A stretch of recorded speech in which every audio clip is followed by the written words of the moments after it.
গাজীপুরের কালিয়াকৈরে ঢাকা টাঙ্গাইল মহাসড়কের পাশে যত্রতত্র ফেলা হচ্ছে ময়লা আবর্জনা, ছড়াচ্ছে দুর্গন্ধ, নষ্ট হচ্ছে পরিবেশ।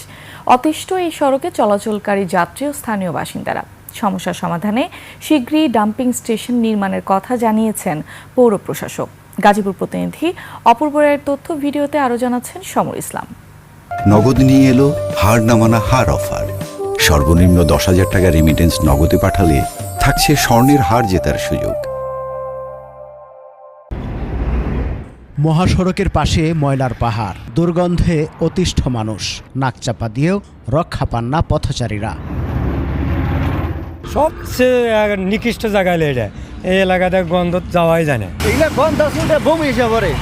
এগুলা কি পরে সবাই দিকে এগুলা কি সরিয়ে এই জায়গা একটা নির্দিষ্ট জায়গায় নিয়ে ফেলাইতো। এ দৃশ্য কালিয়াকৈর পৌরসভার ঢাকা টাঙ্গাইল মহাসড়কের খাড়াজোড়া এলাকার। রাস্তার পাশে অবাধে ফেলা হচ্ছে ময়লা। খোলা আকাশের নিচে রোদ বৃষ্টিতে পচে শুকিয়ে উৎকট দুর্গন্ধ ছড়াচ্ছে।